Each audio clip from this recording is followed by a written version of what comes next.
Assalamualaikum warahmatullahi wabarakatuh. Alhamdulillahi rabbil alamin. Allahumma salli ala sayyidina Muhammad.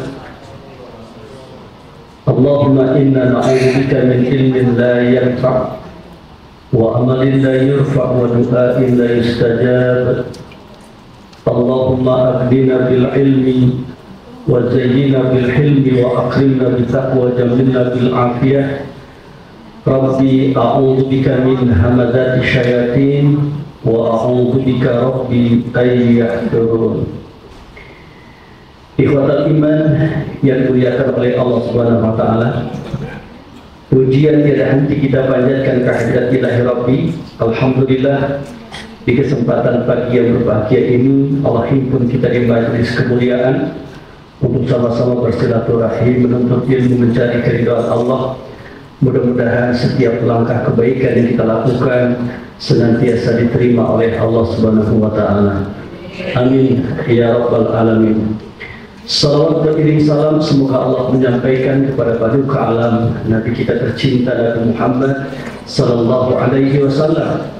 Mudah-mudahan asbab kita berkumpul ditambah dari tamu surganya Allah, bertambah kecintaan kita kepada baginda Nabi Muhammad. Allah berikan kekuatan kepada kita untuk menghidupkan sunnah baginda Nabi Muhammad. Semua kita mendapatkan syafaat dari baginda Nabi Muhammad. Allah masukkan kita semua ke dalam surganya bersama baginda Nabi Muhammad sallallahu alaihi wasallam. Rabbana atina fid dunya hasanah wa fil akhirati hasanah wa qina adzabannar. Kalau sudah doa kayak gini berarti pengajiannya selesai. Karena sudah doa romanah, ini doa pamungkas, doa penutup. Ibadah iman yang dimuliakan oleh Allah Subhanahu wa taala, sesuai dengan tema kita pada kesempatan pagi yang berbahagia ini adalah manusia dalam Al-Qur'an. Yang pertama, kita harus mengetahui apa itu Al-Qur'an. Apa itu Al-Qur'an? Al-Qur'an itu dalam bahasa Arab itu asal kata dari qara'a yaqra'ul Qur'ana. Qara'a yaqra'ul Qur'ana, sesuatu yang dibaca. Maka Al-Qur'an itu sesuatu yang dibaca. Dan siapnya kita sebagai hamba Allah yang beriman, umat Nabi Muhammad sallallahu alaihi wasallam tidak lupus, tidak lepas tiap hari hendaknya harus membaca Al-Qur'an. Sesuai dengan ayat yang pertama turun dalam Al-Qur'an adalah surat Al-Alaq. Iqra, baca, iqra, amati, iqra, teliti. Bismi rabbikal ladzi khalaq, niscaya kau akan menemukan Rabb yang telah menciptakanmu. Nah, kemudian Al-Qur'an itu adalah kalamullah al-mu'jiz. Al-Qur'an itu adalah kalamullah al-mu'jiz, firman Allah yang mengandung mukjizat.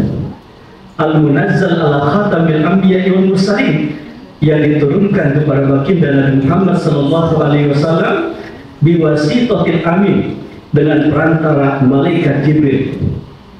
Al-muta'abbad bi tilawatihi, yang dipandang ibadah ketika kita membaca. Coba kita lihat Al-Qur'an itu ya, sesuatu yang dibaca, sesuatu yang diturunkan, firman Allah yang diturunkan kepada baginda Nabi Muhammad sallallahu alaihi wasallam dengan perantara malaikat Jibril, yang dipandang ibadah ketika kita membacanya. Itu Al-Qur'an. Nah, kemudian yang mesti kita ketahui sebelum kita masuk pada materi, siapapun apapun yang berkaitan dengan Al-Qur'an pasti akan mendapatkan kemuliaan dari Allah Subhanahu wa taala. Coba kita lihat Al-Qur'an. Al-Qur'an itu diturunkan kepada baginda Nabi Muhammad. Oleh karena Al-Qur'an diturunkan kepada baginda Nabi Muhammad, maka Nabi Muhammad itu menjadi sayyidul anbiya wal mursalin, penghulunya para nabi, penghulunya para rasul. Malaikat Jibril dijadikan oleh Allah menjadi perantara turunnya Al-Qur'an. Oleh karena malaikat Jibril menjadi perantara turunnya Al-Qur'an, maka malaikat Jibril menjadi sayyidul anbiya, sayyidul malaikat, menjadi penghulunya para malaikat, menjadi ketuanya para malaikat.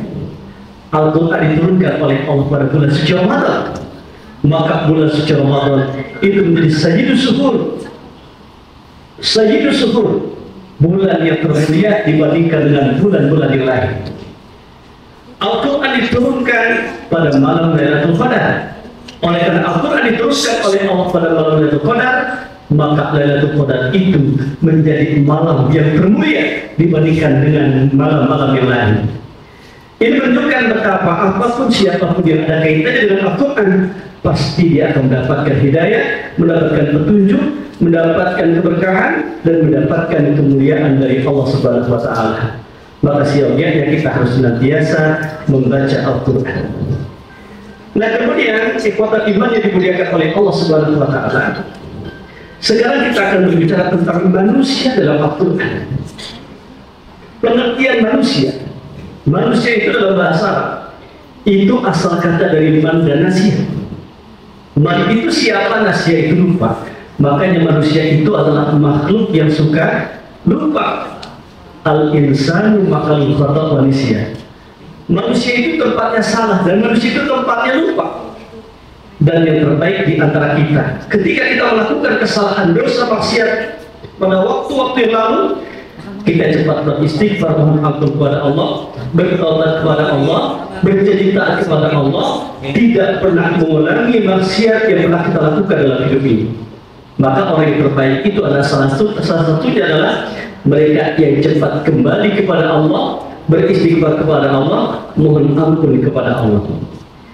Nah, kemudian yang mesti kita sadari adalah kita sebagai hamba Allah atau kita sebagai manusia.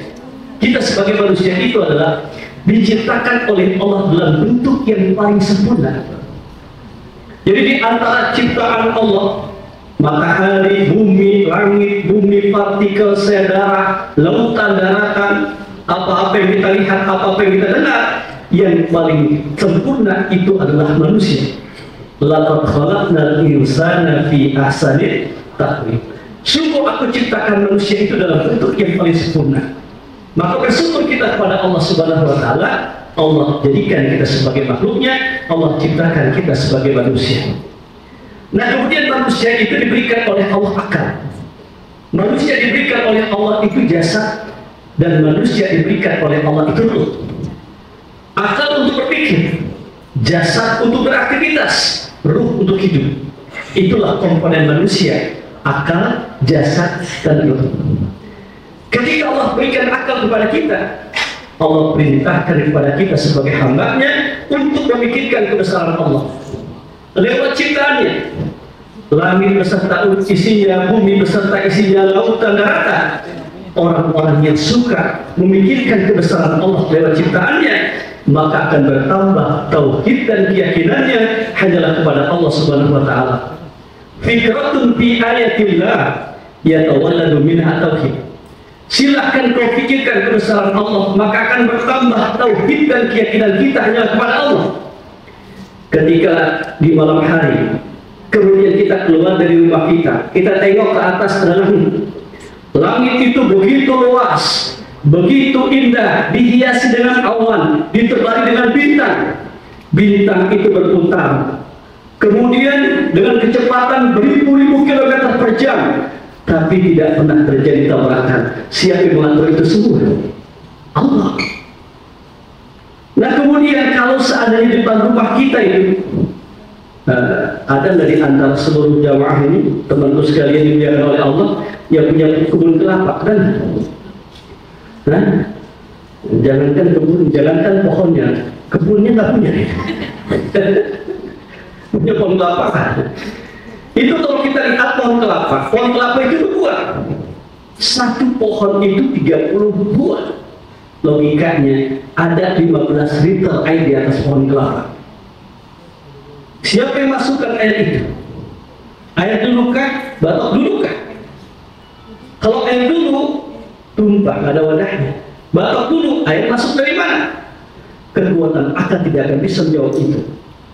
Namun iman akan senantiasa berkata, ini adalah desain Allah Subhanahu wa Ta'ala. Subhanallah walhamdulillah wala ilaha illallah wallahu akbar. Nah, kemudian ketika kita lihat lagi, begitu banyak kebesaran Allah yang ada pada diri kita. Sampai kita ditanya oleh Allah dalam Al-Quran, wa fi anfusikum afala tubsirun. Pada diri kalian itu banyak sekali keagungan kebesaran Allah. Afala tubsirun, apakah kalian tidak melihat? Cuma Allah ciptakan dua mata, Allah ciptakan hidung, Allah ciptakan tangan, Allah ciptakan kaki, Allah ciptakan kepala. Ini merupakan kebesaran Allah Subhanahu wa Ta'ala yang patut kita syukuri. Ketika kita mensyukuri akan nikmat yang Allah berikan kepada kita, oleh karena Allah ciptakan kita dalam bentuk yang paling sempurna, maka la azidannakum, akan Allah tambah nikmat pada diri kita. Wa in kafartum inna adzabi lasyadid. Tapi kalau sekali kita tidak bersyukur atas semua nikmat yang Allah berikan kepada kita, termasuk nikmat Allah bentuk tubuh kita dalam bentuk yang paling sempurna, inna adzabi lasyadid, sungguh kita ini mendapatkan azab yang teramat pedih. Maka kita berdoa kepada Allah, mudah-mudahan Allahumma a'inni ala dzikrika wa syukrika wa husni ibadatik. Ya Allah, tolonglah hamba untuk senantiasa mengingatmu, mensyukuri akan nikmatmu, menampilkan ibadah yang terbaik hanyalah untukmu, insya Allah. Nah kemudian ikhwatal iman yang dimuliakan oleh Allah Subhanahu wa Ta'ala, Allah memanggil, Allah menyebut manusia dalam Al-Quran itu ada 5. Yang pertama, manusia disebut dalam Al-Quran adalah An-Nas. Salah satu contohnya ini adalah ayat atau surat An-Nas yang insya Allah semua jamaah sudah hafal. Apa surat An-Nas? Qul a'udzu birabbin nas, malikin nas, ilahin nas. Nah, itu An-Nas. Yang kedua, manusia dalam Al-Quran disebut dengan Al-Insan. Surat An-Nahl lagi ya.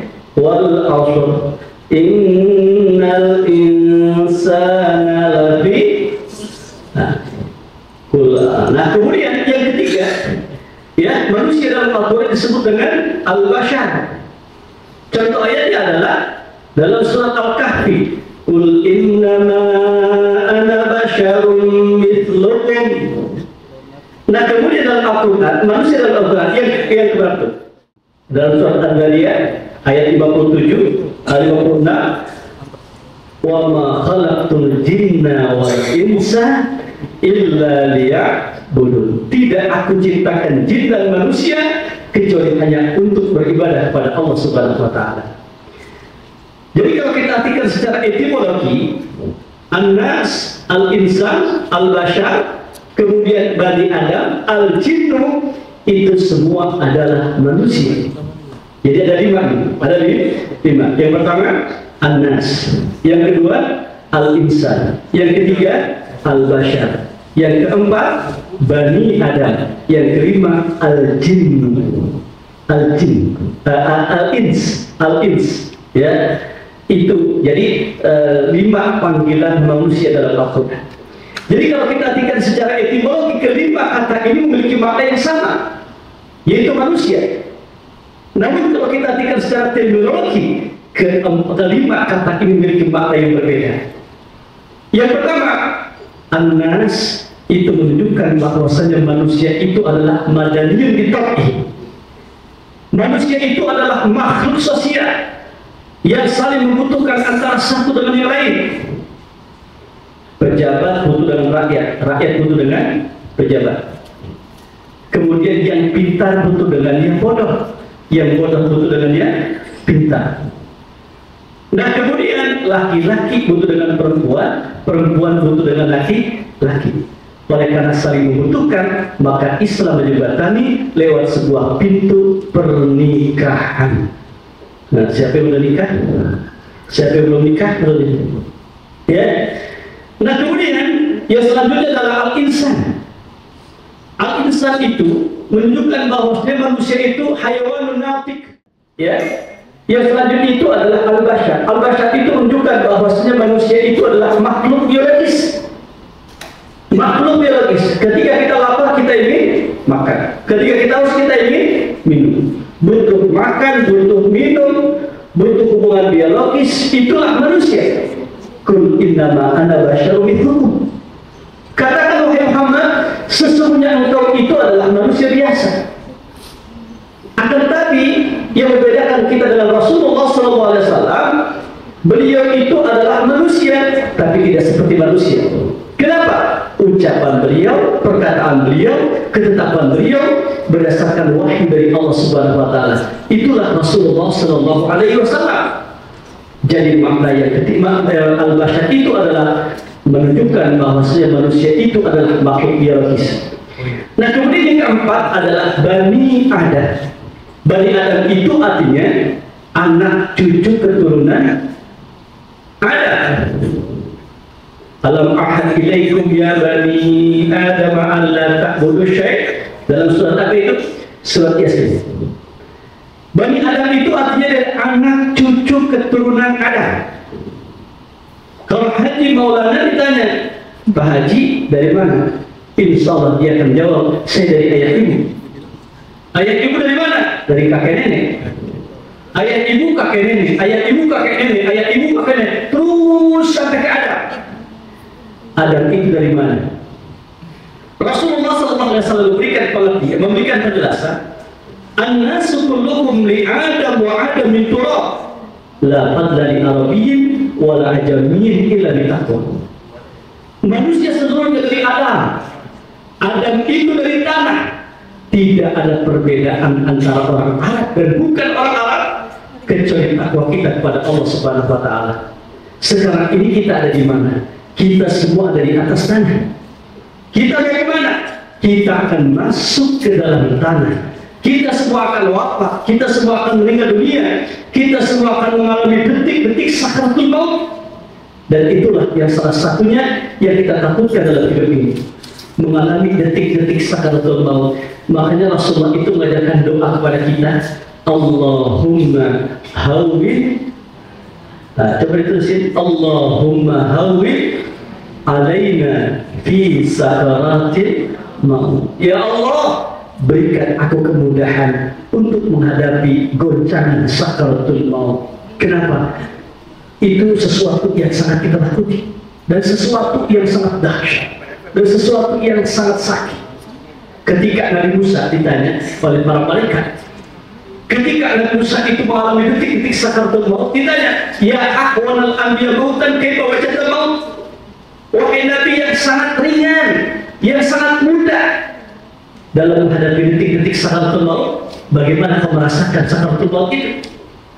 Apa jawaban Nabi Musa? Al-mautu kasyatin tuslaku wa hiya hiyatan. Yang namanya detik-detik sakaratul maut, ketika malaikat Israil memisahkan antara jasad dan tubuh kita, itu tak ubahnya bagaikan kambing yang dikuliti hidup-hidup.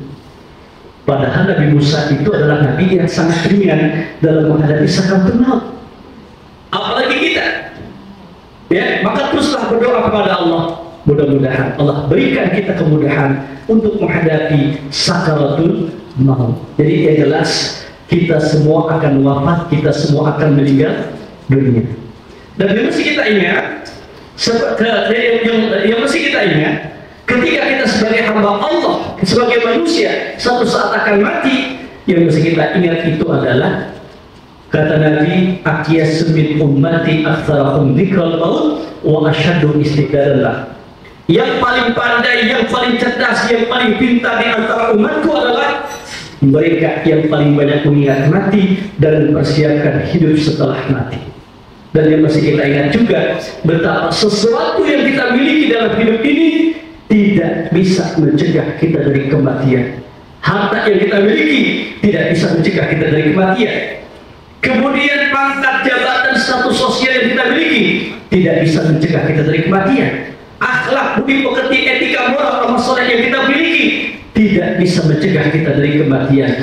Kalau seandainya harta yang kita bisa miliki, harta yang kita miliki dapat mencegah kita dari kematian, tentunya Nabi Sulaiman gak akan pernah mati.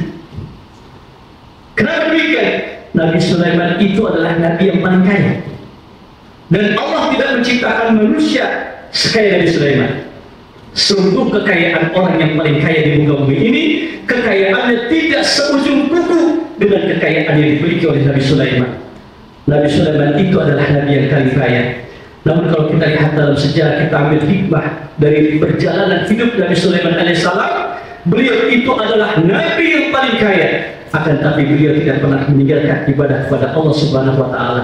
Ketika diberikan oleh Allah kekayaan, beliau berkata dalam Al-Quran, "Hadza min fadli Rabbi liyabluwani aashkuru am akfur." Ini adalah merupakan hadiah dari Allah yang menguji aku. Apakah akan termasuk orang-orang yang bersyukur? Apakah termasuk orang-orang yang ingkar dengan nikmat Allah Subhanahu wa Ta'ala? Maka ketika Allah takdirkan kita menjadi hamba Allah yang kaya, berkacalah dengan Nabi Sulaiman alaihi salam. Nah kemudian, kalau seandainya pangkat kedudukan yang kita miliki dapat mencegah kita dari kematian, tentunya Fir'aun tidak akan pernah mati. Fir'aun itu memiliki kekuasaan yang begitu lama, kekuasaan yang begitu hebat, kekuasaan yang begitu luas. Fir'aun pun dimatikan oleh Allah Subhanahu wa Ta'ala. Ini menunjukkan betapa pangkat, jabatan, status sosial yang kita miliki tidak bisa mencegah kita dari kematian. Kalau seandainya akhlak, budi pekerti, etika, moral, amal soleh yang kita lakukan dapat mencegah kita dari kematian, tentunya Nabi Muhammad SAW tidak akan pernah wafat. Beliau itu Allahu Akbar. Beliau itu dijamin oleh Allah masuk surga. Sudah mendapat jaminan masuk surga. Ada di antara kita yang duduk di tempat ini dapat jaminan masuk surga? Halo? Sudah dapat semua? Belum tentu, tapi insya Allah masuk surga. Belum dapat jaminan masuk surga. Rasulullah itu sudah dijamin masuk surga. Bahkan manusia yang pertama mengetuk pintu surga itu adalah baginda Nabi Muhammad Sallallahu Alaihi Wasallam. Tapi kalau kita lihat dalam sejarah, begitu hebatnya sholat beliau, begitu hebatnya ibadah beliau, sampai ketika beliau melaksanakan qiyamul lail, sholat tahajud, beliau itu kakinya sampai bengkak-bengkak. Sampai Aisyah bertanya, "Ya Rasul, bukankah engkau adalah kekasih Allah? Engkau sudah mendapatkan jaminan surga. Kenapa sampai begini ibadahmu?" Apa kata beliau? "Salahkah aku kalau saya ingin menjadi hamba Allah yang bersyukur atas nikmat Allah?" Jadi sebagai bentuk syukur Nabi Muhammad SAW yang sudah mendapatkan jaminan masuk surga, beliau begitu hebat ibadahnya, begitu hebat tahajudnya, begitu hebat infak sedekahnya, sampai beliau itu disebut dengan ajwadun nas, manusia yang paling dermawan. Itu adalah baginda Nabi Muhammad SAW. Ini menunjukkan betapa akhlak yang kita miliki, amal soleh yang kita miliki tidak bisa mencegah kita dari kematian. Dan itu sudah digambarkan oleh Allah dalam Al-Quran. "Qul innal mauta alladhi tafirruna minhu fa innahu mulaqikum thumma turadduna ila alimil ghaibi wasyahadah fa yunabbi'ukum bima kuntum ta'malun." Kita semua tidak bisa dari kematian. Kenapa? Kematian yang akan datang kepada kita, bukan kita yang datang kepada kematian. Ada orang sakit, kemudian ketika sakit kemana? Ke rumah sakit, berobat. Tujuannya apa? Supaya sembuh, menghindar dari kematian. Nah kemudian rumah sakit yang satu misalkan kemana? Ke Cipto, nggak sanggup itu, pindah ke situ.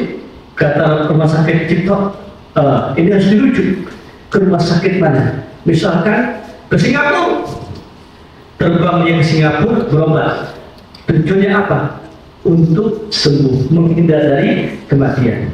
Nggak tahu ke Singapura, nggak mampu juga, dioper lagi kemana? Ke Malaysia.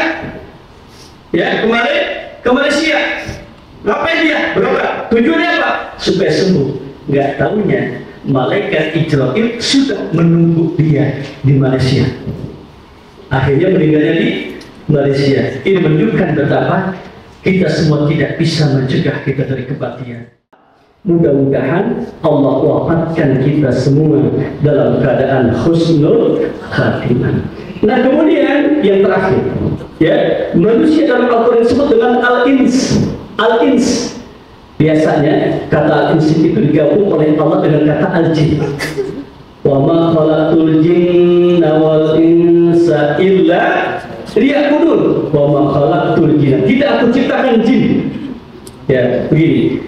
Dalam bahasa Arab itu beda harokat, itu beda makna. ada al-jinnu, ada al-jinnu, ada al-jinnatu, ada al-junnatu. Itu beda. Kalau al-jinnatu itu artinya jin. Kalau al-jannatu surga. Kalau al-junnatu itu artinya benteng. Nah, ini bahasa Arab. Jadi bahasa Arab itu beda harokat, beda makna. Kalau al-jinnatu jin, kalau al-jannatu jannah, surga. Kalau al-junnatu artinya adalah benteng. Wa ma khalaqtul jinna wal insa illa liya'budun. Kalau jin itu sesuatu yang kita tidak bisa lihat. Ada nggak di antara kita yang bisa melihat jin? Ada? Halo? Biasanya itu kalau orang kena gangguan jin, dia melihat jin. Gitu kan? Kalau sering kita melihat jin, berarti ciri kita itu terkena gangguan jin. Nah, nggak bisa, manusia itu tidak bisa melihat jin, ya kan? Kecuali orang-orang hasil daripada buah mujahadah dia kepada Allah, ketaatan dia kepada Allah, keistiqomahannya di jalan Allah, itu orang-orang khas, orang-orang yang khusus yang diberikan oleh Allah indra untuk bisa melihat jin. Tapi manusia seperti kita ini, seperti saya, tidak bisa melihat jin. Maka manusia itu sesuatu yang nampak. Kalau jin sesuatu yang tidak terlihat. Kalau kita itu jahil, bisa dilihat, bisa matanya kelihatan, hidungnya kelihatan, kemudian anggota tubuhnya kelihatan, itu adalah manusia. Itulah bedanya antara manusia dengan jin. Hadirin yang dimuliakan oleh Allah Subhanahu wa Ta'ala. Nah, kemudian kita sebagai manusia, kita harus tahu. Kita sebagai manusia harus tahu apa sih hakikat hidup manusia. Hakikat hidup manusia itu adalah ujian.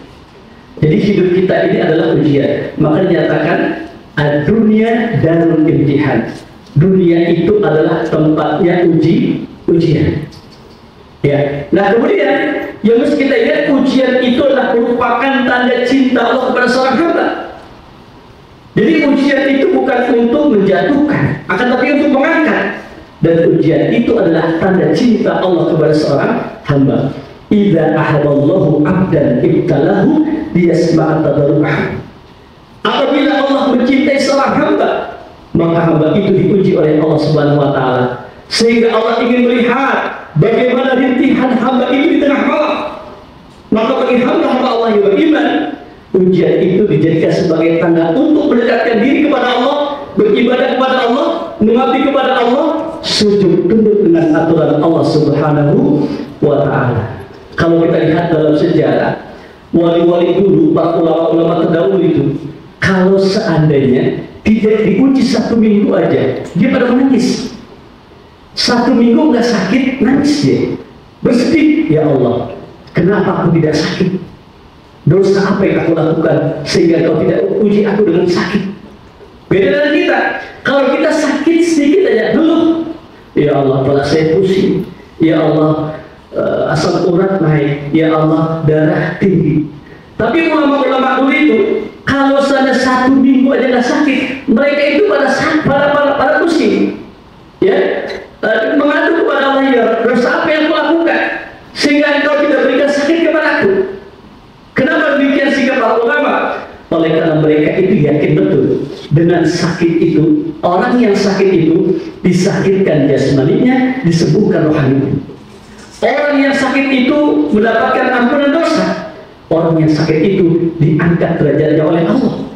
Orang yang sakit itu ketika dia sabar diberikan sakit oleh Allah, maka doanya mustajab. Maka kalau kita jenguk orang sakit, salah satu daripada amalan yang sangat dicintai oleh Allah dan Rasul adalah menjenguk orang sakit. Ketika kita menjenguk orang sakit, yang pertama, jangan lupa doakan dia supaya lekas sembuh. Yang kedua, doakan dia supaya mendapatkan kesabaran. Yang ketiga, jangan lupa kita minta doa dari orang yang sakit itu.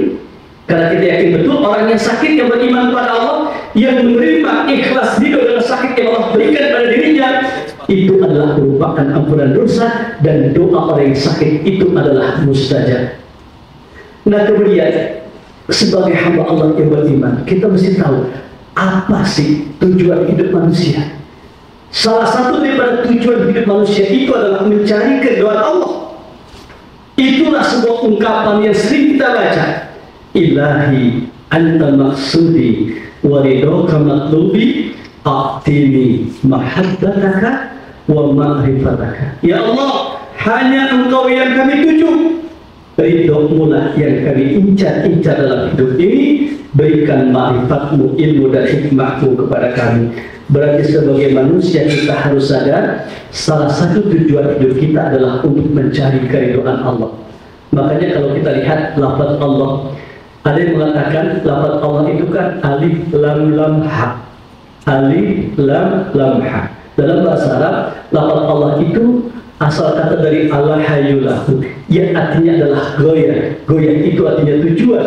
Berarti tujuan hidup kita ini salah satunya adalah untuk mencari keridhaan Allah. Allah goyatuna, Allah adalah tujuan hidup kita. Nah kemudian sebagai hamba Allah yang beriman, kita mesti tahu apa sih peran manusia dalam hidup ini. Peran manusia dalam hidup ini adalah sebagai khalifah. Inni ja'ilu fil ardi khalifah. Sesungguhnya aku diciptakan oleh Allah di muka bumi ini adalah sebagai khalifah. Bisa mengatur alam semesta ini, bisa memanfaatkan alam semesta ini, segala kenikmatan yang Allah ciptakan untuk kita sebagai hamba Allah yang beriman. Oleh karena dunia atau bumi diwariskan oleh Allah untuk orang-orang yang beriman, maka nikmatilah isi dunia ini dengan mensyukuri nikmat Allah Subhanahu wa taala, tunduk dengan aturannya, sabar ketika mendapatkan ujian, istiqomah di jalan Allah.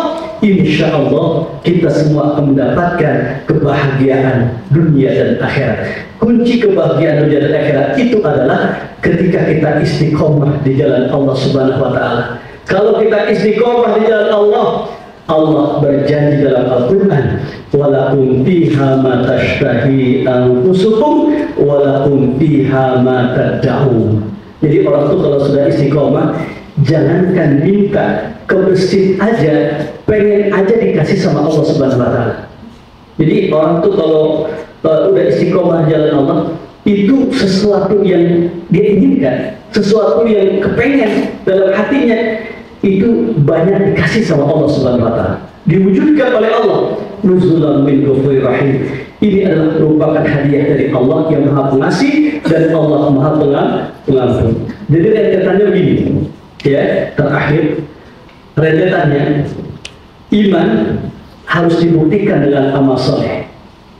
Ketika kita melakukan amal soleh, butuh dengan ilmu. Tidak cukup dengan ilmu, tapi harus ikhlas. Tidak cukup dengan ikhlas, harus istiqomah. Kalau sudah istiqomah, akan melahirkan hikmah. Salah satu daripada hikmah yang Allah berikan kepada kita adalah kebahagiaan dunia dan akhirat.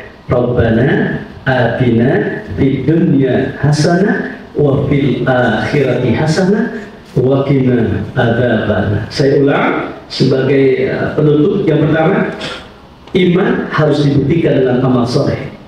Ketika kita melakukan amal soleh, harus dengan ilmu. Tidak cukup dengan ilmu, tapi harus ikhlas. Nggak cukup dengan ikhlas, harus istiqomah. Ketika kita sudah istiqomah, akan melahirkan hikmah. Salah satu daripada bentuk hikmah itu adalah kebahagiaan dunia dan akhirat. Itulah yang kita cari dalam hidup ini. Ya Allah, berikan kami kebahagiaan di dunia dan berikan kami kebahagiaan di akhirat. Insya Allah sa'idun di dunia wa sa'idun fil akhirat. Jangan sampai kita bahagia di dunia tapi celaka di akhirat. Jangan sampai kita celaka di dunia kemudian bahagia di akhirat. Jangan juga kita itu celaka di dunia, celaka lagi di akhirat. Alhamdulillah, kita ingin bahagia di dunia, bahagia di akhirat. Itulah tujuan hidup kita. Mudah-mudahan kita semua dalam lindungan Allah dan Allah berikan kebahagiaan dunia dan akhirat. Amin ya rabbal alamin. Baik, ikhwatal iman yang dimuliakan oleh Allah, demikian apa yang dapat saya sampaikan. Mudah-mudahan ada manfaatnya. Ada pertanyaan?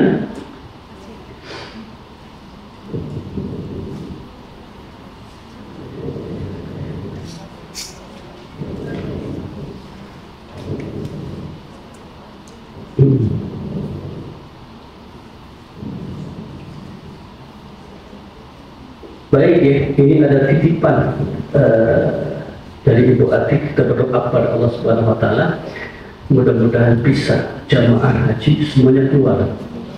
Allah berikan kemudahan, Allah berikan kelancaran. Semua yang sudah mendaftar, kemudian Allah berikan kemudahan sehingga semua visanya keluar, semua bisa berangkat.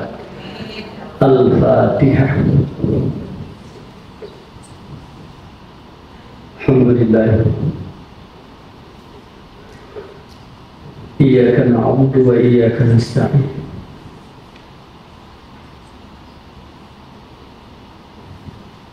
Amin ya rabbal alamin.